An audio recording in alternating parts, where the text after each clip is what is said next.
Hey guys, it's the Infamous here. Before we jump into tonight's episode, I gotta tell you about our sponsor, Audible. Audible gives you access to hundreds of thousands of audiobooks that you can listen to wherever it's convenient for you. Use our link, audibletrial.com/infamous, and not only do you get a free 30-day trial of the service, but you also get a free audiobook compliments of the show. So head to audibletrial.com/infamous, get yourself a book, and get some money back into the show. Enjoy tonight's episode. Okay, hi. You're listening to Infamous Chronicles. Yeah. Love you, Dad. Hey guys, and welcome to this very special episode of the Infamous Chronicles. Tonight, we are joined in studio with a special guest and my friend Casey Moran from Discussing Depression. We recorded this episode earlier this week together, and we'll be airing on both shows, so excuse the sound quality, but this was too important to miss. This is the Infamous Chronicles. Here we go. Turn down for what? Do you even know what's going on? This is the Infamous Chronicles. The Infamous Chronicles. Featuring the infamous Aggie Rocks. Casey Moran, The Jester. Natalie Sky, Chevy. Junkie, And Gina. Wait, what are we doing? Pardon my French, but you're an asshole. the Infamous Chronicles starts right now. Welcome everybody to the Infamous Chronicles / Discussing Depression. We have a very special episode today. It's something that, it's an unfortunate episode because it wouldn't have happened unless this event happened, but it did. And I told the person whenever he's ready, if he wants to talk about it, and he agreed. And it means a lot to me because I really think this story can help a lot of people, and he helped a lot of people. And so without further ado, first of all, let me introduce the Infamous who's here. He's going to help introduce. This is a tough interview to do one-on-one, even two-on-one, but it's going to help me for sure. And so Infamous is here. So Our first duel episode. Yeah, I guess it is, huh? Yeah, I like it. It is true. It's a twofer. So if you don't normally listen to Infamous Chronicles, this is Discussing Depression. If you don't normally listen to Discussing Depression, this is Infamous Chronicles. Check them both out. They're both awesome. Yeah, so this is going to go on Infamous Chronicles and Discussing Depression as soon as possible. Yes. And so a couple weeks ago, October 1st, the Vegas shootings happened. It was supposed to be just this great country concert, Route 91, just awesome music played. And I actually went 2 years ago. I didn't get in. I was trying to get sound for a local radio station I worked at, but I wasn't able to get in. But what I do remember of that, it was everybody was having a good time. There was no drama. Nobody was fighting. People were getting drunk, but like in a good way and like having a good time.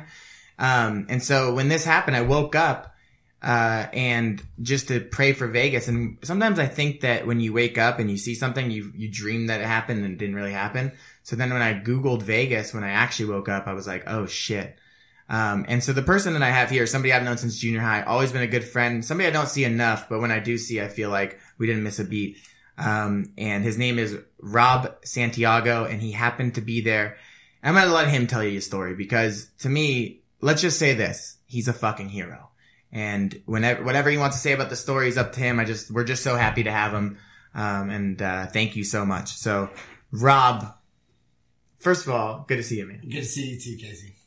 Thank you for, yeah, absolutely, man. Thank you for sharing your story. And, yeah, man. I guess we could just start here. Tell me about the day of the Route 91, the whole day. Well, it was a great day. You know, weather was nice, beers were flowing, people were having a good time. You had people dancing, you know, everybody was getting along. Like you were saying, there was no fights. You know, everybody was just there for good music. You know, and Sorry about that, Rob. I was just trying to turn you up. I didn't mean to give you background. That's Sorry. Okay. And it wasn't until towards the end of the night where, you know, things, as most of you guys know, things went sour. Right. You know, so I'm sitting there, I'm waiting for Jason Aldean to come on. And he's the headlining act, the one that goes on last, right? Yeah. Damn. Hold on. Sorry about that, listeners. Trying to get his voice right. Sorry. Okay. Yeah, That's For the not a very malfunction. good voice anyways. Good luck with that. Yeah. But, so I actually went to Vegas with my mom and my grandmother. My brother from Hawaii flew in. Oh, cool. So, it was a good little family trip, and... They're big country music fans too, right? They are. My brother, not so much. He kind of went for support. But, he still went. He still had a good time. Yeah. He's a great conversationalist, and he would walk right up to people and start talking to them, and it was great. We met a lot of great people there. You told me that you saw people from Simi there, like that, just happened to be there. I saw people from Simi. I saw people from Chico. I went to school in That's Chico. right. I met a bunch of great people there from all over the States. I met people from Canada, from just all over, and it was a place where people could really just come together and listen to music, and it was cool. So, the whole night, my grandmother and my mom, they were sitting pretty much at the back of the concert. They were just sipping their cocktails, enjoying the view from afar. Well, they wanted to get front and center for Jason Aldean, which is understandable. So if you're looking at the stage, we were on the right-hand side of the crowd, not right in the front, but in that front group of people, and my grandma actually, she wanted to go all the way to the front, but we're like, you know what, we're good right here. So we get there and watching Jason Aldean, and I had never seen him perform live before, so it was really something, And a couple songs in, we hear these sounds, and I like all kinds of music, I like rock, rap, reggae, country, whatever it is. I enjoy good music. So I've been to concerts where they're shooting flames up and there's loud noises. Sure. So at first I thought it was part of the show, and then I was like, all right, maybe some idiots lighting off firecrackers, and that's what 90% of the crowd thought. Nobody really expected it to be gunshots. So, about 5 seconds later, everybody's yelling, "Get down, get down!" So next thing you know, you have 22,000 people squatting. You know what I mean? Everybody's hovering over each other, and it wasn't. Yeah, I'm bad with time, but it wasn't until I noticed the girl that was standing next to me was laying there dead. She had been shot, and she wasn't breathing, wasn't moving. And then I looked to the right, and a couple people over, that person had passed as well. And I think that's when reality kind of set in. Slowly but surely, you started hearing screams, people panicking. The guy behind me was just like, "Stay down, stay down." But the gunshots continued to rain down. So at that moment, I look at my mom and my grandma, and I was like, we need to go. We need to get out of here now. And, my grandma, she's 69, almost 70. So I was more worried about getting them out than anything, because once that crowd started moving, they could have gotten trampled or who knows what. So we're moving. Now there's a runway that splits the crowd in two, where the artists kind of come down, and then you got a bar, a little food stand, another bar. So it pretty much splits the whole venue in half. So in order to get out, we have to go all the way around that. Oh, wow. Yeah. So we weren't safe until we got around that. Meanwhile, these bullets, you could hear them flying by your ear. I felt like I was in a war movie, and you could hear it like whistling and just breaking the speed of sound, just whizzing by your ear, and you realize how close they are. So anyways, we, on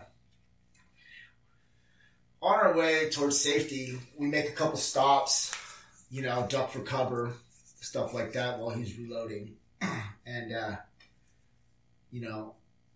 eventually we make our way through the Hard Rock Hotel tent that they had set up inside the venue. And at that point, my grandma sat down on the couch, and I was like, no, we got to keep moving. You know, we're still inside the venue. You can still hear the shots. You can still see them ricocheting off the floor. And so we go, and there's a fence that had been trampled down. Right? I guess some guy pulled it down with his truck. I'm not sure. It was down by the time we got there. And we get to the street, and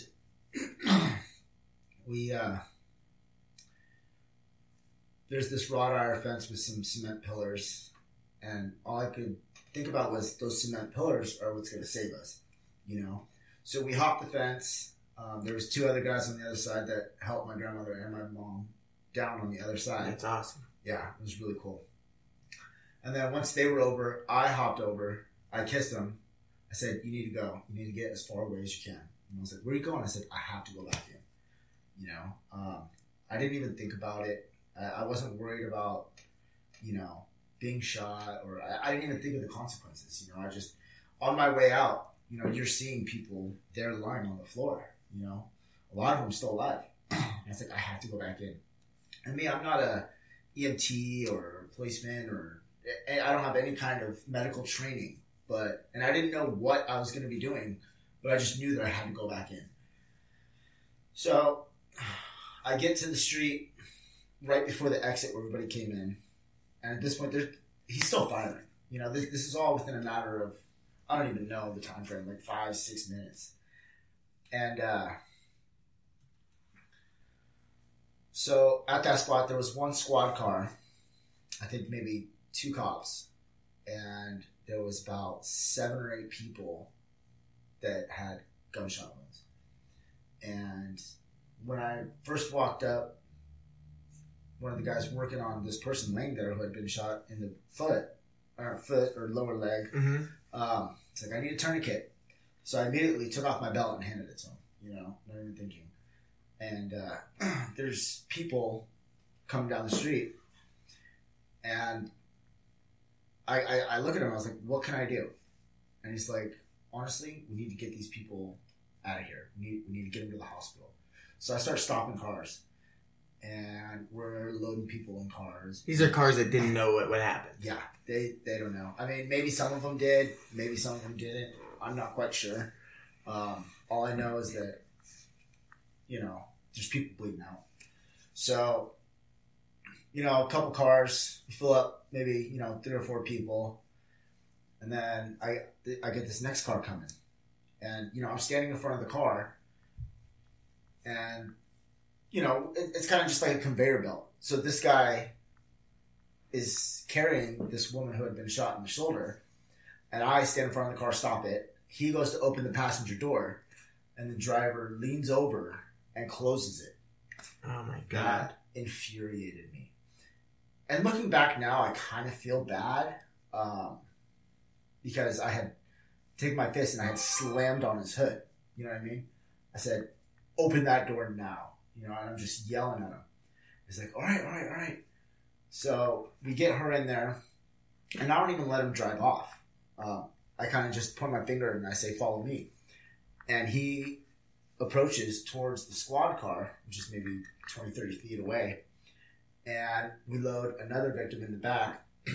And I make sure that I think one of her friends was with him. Because, I mean, I don't want to just load, you know, injured people into this car when I don't know the driver, you know? Oh, that's a good so I had point. to make sure that, you know, there was somebody with them, you know, so that he didn't just drop them off around the corner. So you're able to think this way when all this shit's going on? Like, I don't know. To me, I think that when you do these heroic things, or when something happens, and I've never been in this situation, but I can't imagine thinking the way you're thinking when you're going through that. Like, I do consider myself a nice person and a good person, and I do the right thing most of the time, but I don't think that I would get my mom and grandma out of there, but I don't think I'd go back, and I don't think I'd stop cars and go and also be thinking logically at that moment. You know, But he probably wouldn't have thought I that never he'd would do have thought that either. You know, I to be honest, I'm kind of an asshole.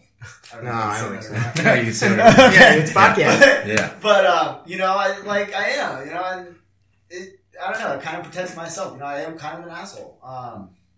But A lovable asshole, if I might add. Thank you, Casey. Appreciate that. But I am, and I just wasn't even thinking. I just knew that I had to go help people. So after we started loading people that were in the street, there was basically nothing left to do. So I go back inside the venue, and there's what you see inside there is people lying on the floor. You'll see a body, people giving CPR to a body, another body, people carrying someone out, another body, another person giving CPR. Like, that's all you saw throughout the whole thing. And I was kind of overwhelmed. But I knew that I had to get people out to the street, get them loaded, and on their way to the hospital. Because, mind you, all this is before ambulances were there, cops were there. Like, yeah, you had the police officers that were already at the venue. Right. But the response team hadn't been there yet. And that they had, most of them were focused on the shooter. Where are these bullets coming from? I saw like 6 or 7 cops all lined up in a row, like going through the venue, clearing areas, because that's the primary concern. Right. So I walk up to this bar, and there's about 3 or 4 people crouched behind it. And I say, is there anything on wheels that I can use? And this lady points to this wheelbarrow. I said, perfect. She's like, put the wheels off. So I turned over. I say, help me put the wheel back on. She's like, I can't. She's just freaking out. So sure. I pick it up, I slam it on the ground, put the other wheel on, and I start looking around. I notice this guy carrying a girl. And I say, hey, let's go. I got a wheelbarrow. So we take her out to the street. I think she had a dislocated knee. She got trampled. So were the majority of the injuries that you saw, were you able to determine like, oh, these are gunshot injuries, or did people just get destroyed by everyone trying to get out of there?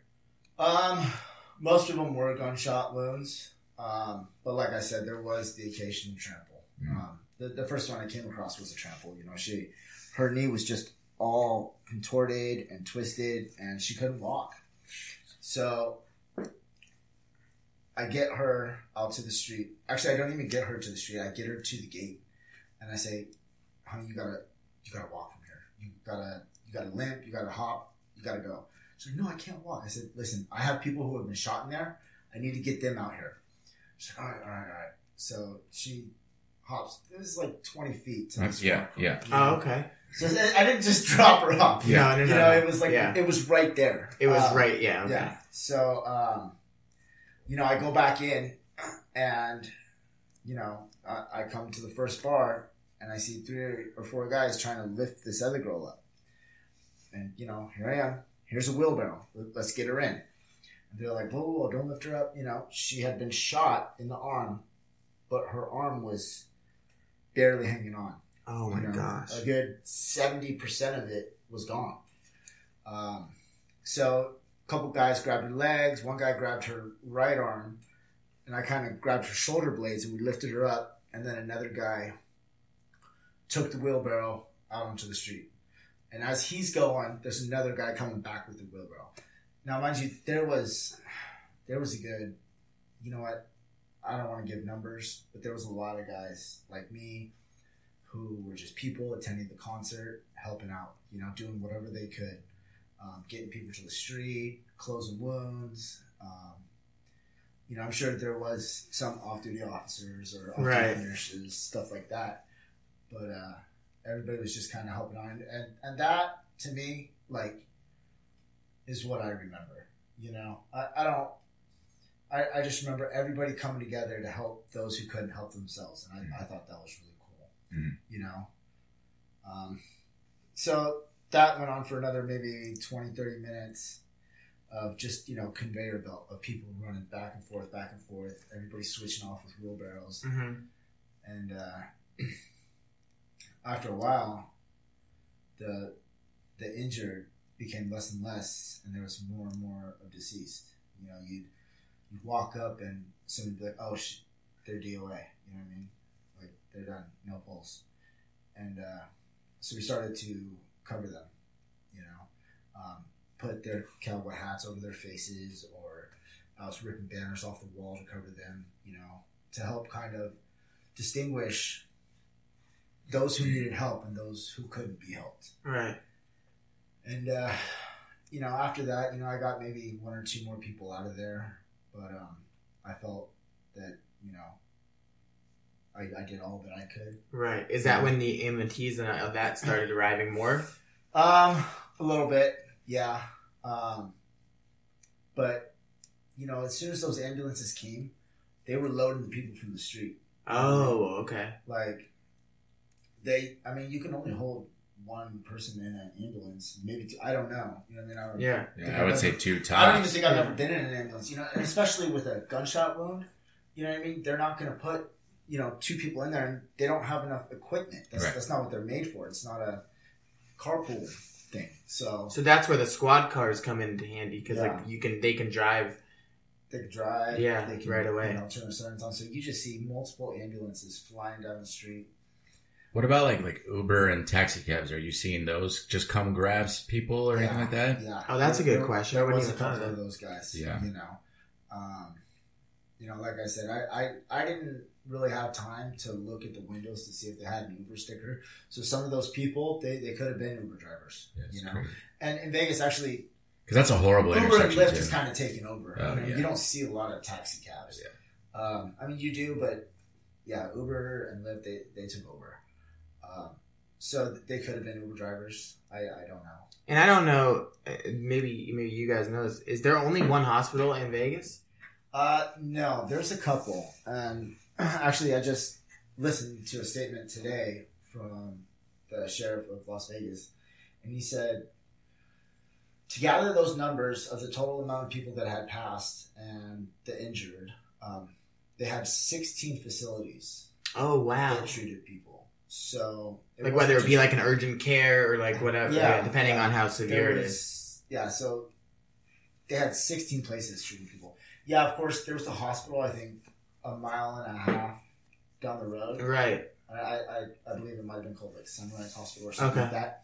And they took a majority of them. But, when you have 500-something people who have been injured, and a good percentage of those are gunshot victims. And not to mention, just the shenanigans that goes on in Vegas regardless, there's probably other things going on there. It's not just those They victims. had people in the rooms already. Plus, getting there must have been a fucking nightmare too, because it's terrible driving the strip ever. Oh, yeah. Yeah, I can. You know what? I will tell you this. They did a great job of locking it down. I have never seen so many people. I've never seen the Vegas Strip just completely empty. The actual strip itself shut down. Wow. Like, you could not go in and out of any casino. There was nobody walking the streets, and wow, that was a sight to see. So, at what point after all this has happened, were you able to reunite with your family? And then, when did you realize what had the reality of what had just happened? On my way out, I had called a couple people that I had met there. A couple friends that I saw, kind of text them, call them, say, hey, are you guys okay? They're like, yeah, we're fine. Was it hard to get a signal out? No. No? Okay. I mean, it rang for me just fine. Okay. But, so my mom had texted me saying we're at the Hooters Casino, which is right next to it. Is that where you guys were staying? Were you staying at the... We were staying at the Harris Casino. Oh, okay. Which is across the street from Caesar's Palace. Got it. Down the strip a little bit. A lot of people ended up at Hooters because it's behind that's MGM. pretty much where everybody ran. I didn't know that. So the whole casino floor, the lobby, everything had been, shut down, but there was just people in and out, and a whole bunch of people sitting down, laying there, sitting at the poker table. Obviously, there's no chips or cards or anything. Sure. But, they're just sitting down, and so that's where they were. They were actually on the 9th floor. So when I get in, the elevators aren't working. So I'm like, whatever. So I bust my ass up 9 flights of stairs, and it was just a great feeling seeing them and knowing that they're okay. I'm sure they thought the same thing about you, man. Yeah. And my mom, she called me a few times while I was helping people. I didn't look at my phone, but, walking back, she's like, grandma's freaking out. You need to get back here, you know, because she has a bad heart. So Oh, that's what we were primarily concerned about. And I actually had to carry her over my shoulders, which I forgot to mention, because she just kind of locked up. The fireman lift. I mean, did you see a lot of people doing that? Like grabbing random strangers and lifting them out? There was a lot of people who helped out, you know, and I continue to hear stories of, you know, just bravery. Right. You know, people just, cause, you know, you have that fight or flight instinct, and people freeze up. You know, they don't know. And that's not to knock anybody, because I mean you're in a situation where it's like, unless you're not trampling people on purpose and you get yourself out of it. You can't fault those people, but you can look at the people that do kind of spring into action and just give them credit and all that. That's amazing. And there was a lot of them, you know, and I talked to like some of my friends that were there, and like, yeah, you know, this person helped us, and you know, it's amazing the connections that you make in a moment like that. Right. And thank God that there was somebody there for them. You know, a lot of people are so lucky. Right. You know. My God, man, I can't even imagine. imagine. Even when I get back to the Hooters Casino, you know, I'm like, we gotta go, because you don't know what's going on. You know, now in retrospect, it was one shooter, right? But at that moment, you don't know if it's 50 ISIS terrorists, you know, just swarming the strip. Mm-hmm. You know, so I'm looking to the sky for North Korea's nuke coming down. Yeah. You know, I'm looking for explosions. There could be bombs. That, you know. I don't know. And I'm like, we need to get as far away from this place as we can. So we start heading east, I think. Mm-hmm. I don't know, maybe west. Away from the freeway. Away from the freeway, yes. Towards the airport. And we eventually get a guy to put us in his Uber and take us back to our hotel. You know. Did you give him 5 stars? I should have. I didn't even think about it. You know what though? We didn't order the Uber. Oh, that's really cool. Was just people there. were just like, just happened to be there. You know, he was actually waiting for someone, and I feel bad for that person because we kind of just took over his Uber. You can't think that way, man. They can wait. We'll give you $60. Take us down the streets of the Harris Casino. You know, right now. He's like, I'm waiting for something. I said, listen, we gotta go. You know, I got my grandma. She's freaking out. We need to get as far away from here as possible. So we give him $60, and he takes us to our hotel. And, Fuck, man. So what's the next day like? Like where's your head at? Where's getting out of Vegas at? What's the scene like? I was hungry. To be honest, wow. You know, I was hungry. Did you have to get away from the strip to get food? Down, Yeah. You know, so you know, I'm in my hotel room after, and you know, we're watching the news to find out what happened. We're trying to find as much information as we can, just to make sure that we're still safe, or if we're safe at all. And you can't just go down to the buffet and get some food, or room service not an option. Not an option, man. Everything was shut down, locked down. Wow. Everything. I thought maybe within your own hotel you could get like a room service if you weren't even allowed out of your rooms. You know, but I mean, like at the Hooters Casino, you were allowed like in the lobby because it was kind of like a refuge for the people that were there. But all the other casinos, no, you were in your room. Imagine being an employee at Hooters for like the first couple people. Oh playing, you're like, what the fuck? Yeah, it's probably a trip, you know. And there's people who had been shot that were there, you know, that made it all that way. You know, when I ran up the 9 flights of stairs, reconnected with my mom and grandma, I was like, you know what, I'm gonna go back down. I want to see if I can find out anything. I want to see if we can get out of here, you know.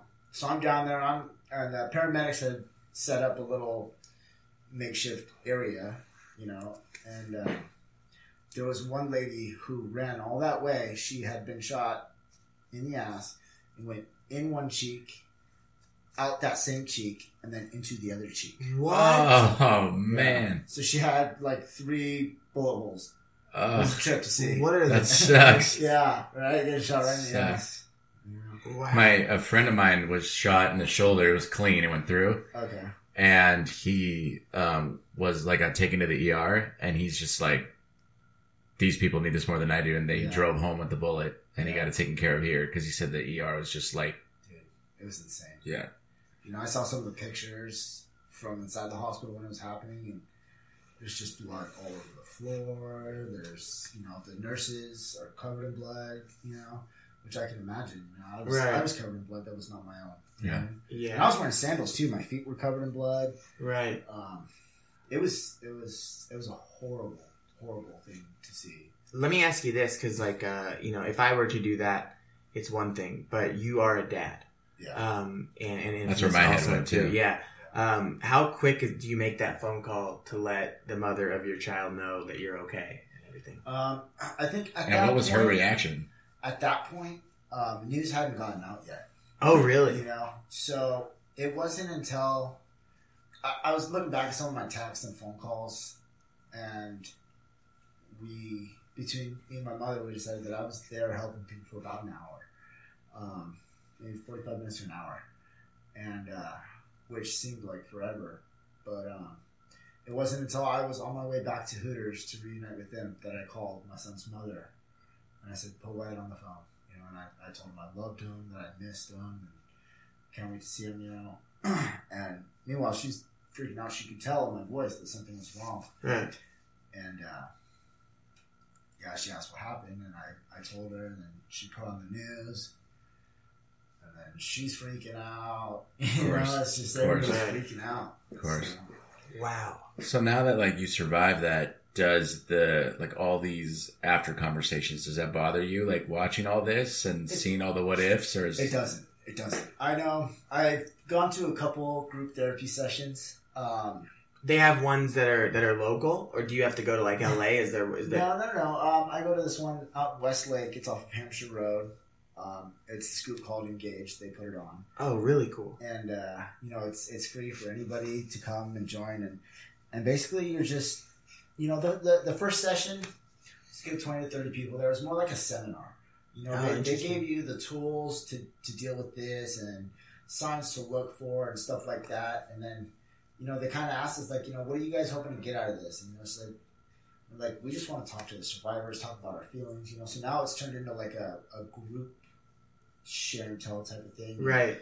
The therapists are there, and, they're kind of,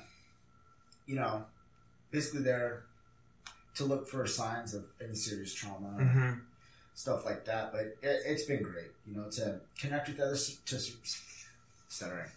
to connect with other survivors who were there that just understand is a great feeling, Right. So, because you could talk to people in the face all day to people who weren't there, and it's not the same, right? But back to your question, no, it does not affect me personally. In this group, I know there's other people who they can't watch the news. They can't talk about it. And it affects everybody differently. Of course. And my mom, she had a hard time. She's starting to feel a little better, but she had a really hard time. And how does experiencing this does it? I want to say this correctly.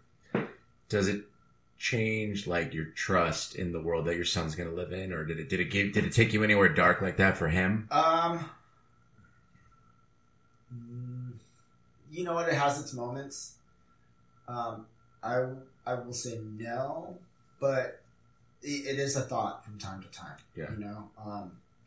I have faith in the way that I'm raising my son to know that he will be able to take care of himself.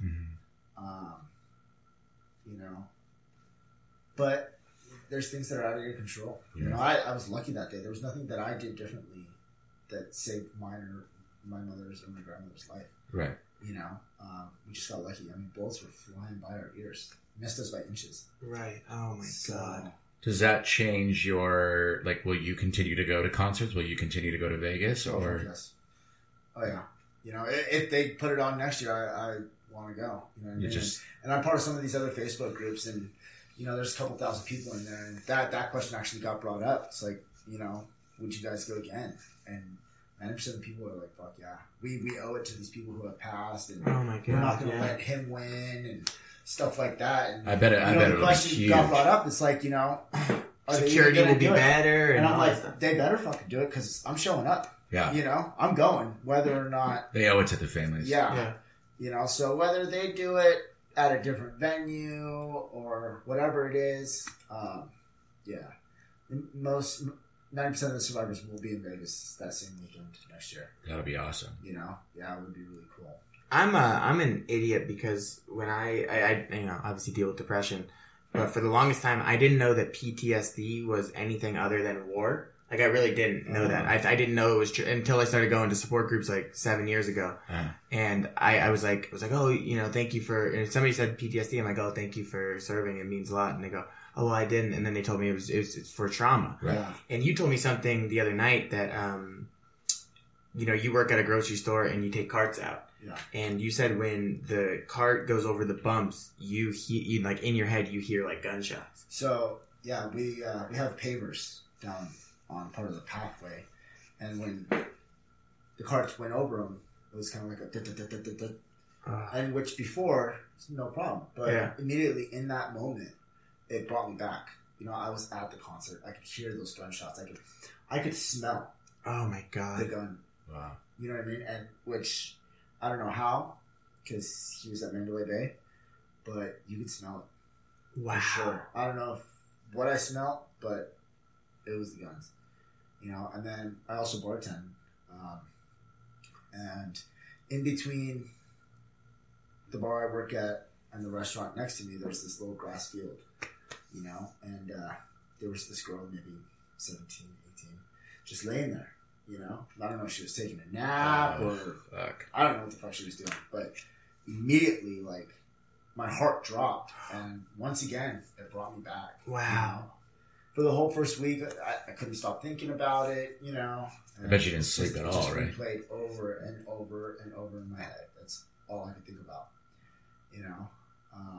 So it's something that I'm dealing with day by day, and you know, at first I was like, you know what, I'm fine, I'm cool, but then these triggers keep happening, you know, like the carts or the girl laying on the field. And, is it getting better? Because I was like, first of all, you didn't want to take any time off of work. You wanted just to get your mind off stuff and just grind. I'm a single dad, so I can't take it.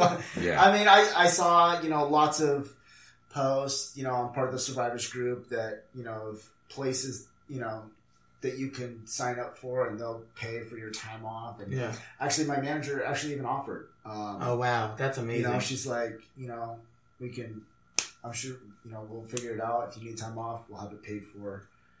But, you know, one of the things that they were talking about in the group is getting back into your routine. Yeah, sure. Absolutely. And, just going on about your life. And you know, if going to Costco is a problem for you, if you freak out, you know, and you have an episode, don't scratch that off your list. You know, just say, okay, maybe next time I'll go to Costco when it's less busy. Because if you do that, then that fear will just build. You know what I mean? And then it'll always be there. You gotta just work towards it. Right. You know, I'm still learning myself, but these are little tricks that have helped me. I just noticed on your arm that you got a tattoo. I did. About this. That's amazing. Actually, it's still healing. It says Las Vegas, October 1st, 2017. Oh, wow. Country Strong, and it says Route 91 in the middle of it. Yeah. That's amazing, man. Is that Yeah, it's kind of a little tribute to, you know, that weekend. This was like their logo that they had. It said Country Festival down here, but it got changed to Country Strong. Oh, okay. You know, but yeah, I got it done. My buddy Sailor. I was gonna say that looks like Sailor's work, and I was gonna say that, but I was like, well, what if it's not? Okay. Sailor does 90% of my tattoos. Jeremy Smith is great. Yeah, great dude. He is, and you know, he did mine. He did my mother's. My mother got this. This is the bracelet that they gave you for admission. Oh wow! She got this bracelet tattooed on her wrist. Wow, so, that's way cool. Yeah. So you know, he was great with us. You know, he worked with us. You know, with what we wanted, and he's very patient. He's a very patient guy. Yeah, especially when it comes to that stuff. Really cool. Yeah. So let me ask you this, Rob, for our listeners that are listening to this that maybe were experienced a similar thing, or they lost somebody, and they don't know about these groups, or they don't have access. They live in smaller towns, like that. Yes. Do you have any words of wisdom or anything you can impart? Maybe any information of where to find that? Is it simple as Googling? Well, I started a group called Route 91 Survivors 805, and in that group I post whatever comes across my way. I post these groups that I go to. I let them know when they are, where they are, how frequent they are. Gatherings, candlelight vigils, fundraisers, get-togethers, everything in there. I try to bring the community as close together as I can. And we're there. We talk about all kinds of stuff. How we're feeling, what to expect, how can we deal with it, just everything. So. But as far as other areas outside of Ventura County, I know people are doing things in other places, but there was like blood drives and like, what was great is like to see not just celebrities, there's people springing in action, making GoFundMes and like legit ones. And also like, doing blood drives and all these things. I know a friend that does Children's Hospital blood drives and they were able to work one out there. And like everybody giving back, whether they were there or not, is just fucking incredible. Oh yeah. The week following this incident, there was multiple blood drives and they were on like 2-hour waits, just so many people coming together. And that's part of going back to what I was telling about my story of people going back in to help injured. People who weren't at the concert, stuff for like the blood drive. It's great to just see everybody come together in a time of need and just help each other out. Yeah. Right. It kind of makes you restore your faith in humanity when it should have been taken away. Right. You know what I mean? Mm-hmm. This is a weird But that's how you beat people like that. Yeah. Yeah, it's true. You beat monsters like that, man. Yeah. Fucking well, let me ask you this, and this, and I hope this isn't insensitive by any means. And again, I wasn't there or anything like that. But like when you see posts about that there might be another shooter, there's this or that. Like, can you speak on that at all, or is that just like fuck? It doesn't matter. I'm It just happened. as curious as the next guy, if not more curious. Yeah. When the shooting started, and I noticed the people dead next to me, I looked up and I knew it was coming from Mandalay Bay. I assumed there was more than one shooter because I heard different guns being fired at different times and simultaneously. I don't know if I was under a lot of stress. Maybe I didn't hear what I heard, but I believe that there was more than one shooter. There might not have been. There probably wasn't. Who knows? I mean, the FBI knows. What about the theories like where there were shooters in the venue? Do you think that, is that a possibility? You know what? That could explain the smell, gunfire. Interesting. Because the Mandalay Bay, it's close.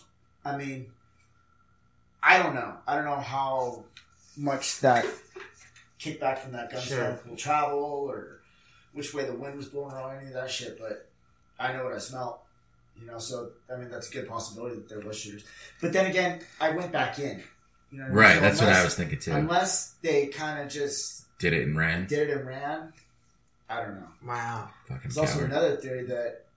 I don't know how much we want to get into it. Anything you want to do. That the shooter was... an FBI agent and he was selling guns. I'm sure you guys have heard that one. I actually didn't. I just know about his background. To ISIS, and ISIS comes in. They know he's an FBI agent, shoots him in the head, and takes advantage of that situation. Right. And uses those guns that they were going to purchase from him. Oh my god. Yeah. I don't know. There's a theory that he was paid to do it to unite the country before we go to war with North Korea. Why a fucking country music festival? I'll never understand. It's probably going to be one of those things we never get the real answer to. Yeah. It's easier for the government to let everyone fill it with noise and confuse everyone. Right. I don't mean to make it political. No, yeah. There's so many theories out there, and they honestly could be any one of them. Mm-hmm. Very well. The end result is the end result, though. So many people lost their lives and are going to be complete. Their lives are changed forever. He injured 5% of that concert. Yeah. Oh, I didn't even think it. Wow. 500 people. 500 people. There's 20,000 people there. Yeah. Fucking crazy. Did you know anybody that was there that left right before all the went on? Well, my brother, he didn't attend that day. He attended the night before. Because it's on a Sunday night. Yeah. So the fact that many people were there at the last day. Hung over his shit. He didn't want to leave the room. All he wanted to do was eat and sleep. And, you start to think, what if he had been there? It would have changed the whole dynamic. You know what I mean? Oh, wow. I don't know because like I said, the person next to me got shot. person to the right of me got shot. Right. Could have been him. It could have been him. Yeah. You know, he could have been standing there instead of that other person. Well, the crazy thing is, not only did you get out of there, but 3 other people that you went there with. Yeah. The friends that you made in Vegas, did everyone turn out to be okay? Yeah. And you know what? I still talk to them. We've actually become very close. You go through something like that together, I Yeah. can only imagine.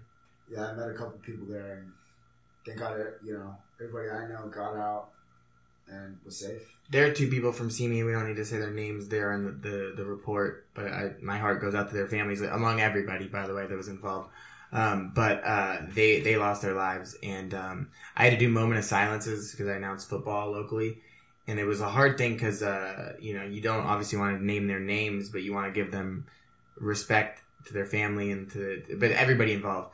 And when you do a moment of silence, especially from the announcer's point of view, you're the one calling how long it goes, right? So and so I let it go longer than I probably should have. But you can feel, and again, I can't compare to anything that you went through, but you can feel people just because it was right after it happened. It was the Friday after. So you just feel that. And I still can't believe it. And I can't even imagine what you're going through. And when I saw your post, I was like, when I saw your mom's post and then I saw you on a Facebook Live thing and I kept hearing the story of what you did. I'm telling you, dude, I'm not saying this. I wasn't surprised at all. You're that type of person to do things. I know you say you're an asshole. I don't see you that way. I do have a big heart, though. Absolutely. I love tremendously, I just like playing an asshole, but it's fun. Right, man. But I do have a big heart. I love, like I said, I'm a father. Right, because those are people's kids out there. Yeah. I think chemically part of that was in your subconscious, Yeah. this is what you'd want someone to do for your kid. Absolutely. I mean, this is right before your 30th birthday too, man. So Oh, happy birthday, bro. Yeah. You're going to love your 30s. They're great. Yeah. Well, I mean, that's the thing is this was days before your 30th birthday. Yeah, we actually went there kind of for my 30th. Right. That was their gift. They bought me concert tickets. Oh, that's amazing. So, yeah, my birthday's the 10th, and the incident happened on the 1st. So right. That's what that was. And Aldine just went back on tour. He took a little, and rightfully he was supposed so. to play in Los Angeles a couple days I think later. the Forum, something like that. And he ended up I wonder what he's going through because he was on stage when that was happening. Yeah. Well, it's the same thing with Ariana Grande. Yeah, when the explosions went off or whatever happened at her concert. I couldn't imagine that. I can't. Because he's basically got the best seat in the house. Just watch the worst thing imaginable. Right. And there's nothing that they can do. No. You know what I mean? They're on people are stage. like, oh, he's a bitch. He ran away. And it's like, fuck you. I can't believe people You're say under that. spotlight. Yeah. Are you kidding me? What is... You're the number one target, and then your band is also That's on some that. cowardly shit to say that about somebody. Fuck unbelievable. Jason Aldean, he's put out some great statements and some very heartfelt words. I read one. I'd like to read the other ones. Yeah, his music is just great, and it's something that we all connected about. I mean, Garth Brooks did one, I believe, as the Oklahoma City bombing, a song about it years ago. It was amazing, and I wonder if personally, I think he should get first dibs. I hate saying that, but for that song. Oh, did he really? Already put out a song. Oh man, see, look what I'm not in the country radio business anymore, man. I don't. Jeez. I used to do the day on 99.1 The Ranch, Simi Valley Country. But dude, I want to thank you so much for coming on and telling your story. It was my pleasure. It means a lot. If you ever want to come back and just it doesn't have to be about this, just bullshit about life, you're always welcome back, man. And I love seeing you around, and I love you, man. And again, thank you for all you did. Yeah, I appreciate it, Casey. It means a lot, man. Yeah. Is there anything else you want to say to any of the victims of the families or anything? The support groups, if you want to plug that again, please do. We have a good amount of listeners. Yeah, like I said, Route 91 Survivors, 805. It might change to Route 91 Survivors, Ventura County. Some people are getting kind of confused. Oh, got it. So, but, in there, like I said, I post about support groups. I post about fundraisers or all kinds of stuff, just everything related to the incident that happened. Right. But nothing but positivity, We're all getting through this together. We will. Just gotta take it one day at a time, man. Absolutely. There's nothing we do but be there for each other. Right. So. Yep. Yeah. Well, thank you. This is brave. What you did was brave. And I hope it inspires people to make the right choice when life presents it to them. Not the right choice, but the... You never know what's going to happen. Yeah, Right. absolutely. You know? So. It's crazy. I mean, you have this moment now. You've lived 30 years on this planet, and now, and you've got this moment that pretty much split your life in half for the first half and the second half. Yeah. And I think, That's a good way to put it, man. I think that you are going to be, not to sound awful, but I think there will be personal benefits that come out of the growth that you're going to experience from this that will, That would be cool. hopefully, and you're a testament to when people are like, oh, Americans and all their bullshit. And it's like, that is what it means. Yeah. It means, when people need help. Sticking up for people who can't stick up for themselves. Yeah. And thankfully, it was a country concert. Right. That's the right kind of crowd for people to really step up and help one another. That's a good point. I never even really thought of that. I don't mean to sound insensitive when I say that, but there's a lot of other concerts that could have been where people would have been like... we won't go there, but I get what you're Yeah, saying. I get what I'm trying to imply delicately. So there would have been... I'll tell you right now, man, if it was a comedy festival, I'll just say that from a comedian standpoint, I don't think a lot of people would be helping. But like Not the country quite like fans, this. they're like the good old boy type people. So They would, let me take that back. They would help, for sure. But this was a different type of togetherness. Yeah. And I guess it depends on where it was and all that stuff. Real quick, I didn't even think of this, but he's friends with Augie, and Augie is on our podcast. Augie rocks, man. Oh shit, yeah. really? Yeah, Love yeah. Augie. That's cool, man. Yeah. So, that's awesome. I wish I would have hit him up to do this too, but I didn't even... loved it. Augie's a guy that he steps back and he doesn't say a lot, but when he does, he makes it count. And he would have some great questions. And now I feel bad. Yeah. Another day, maybe.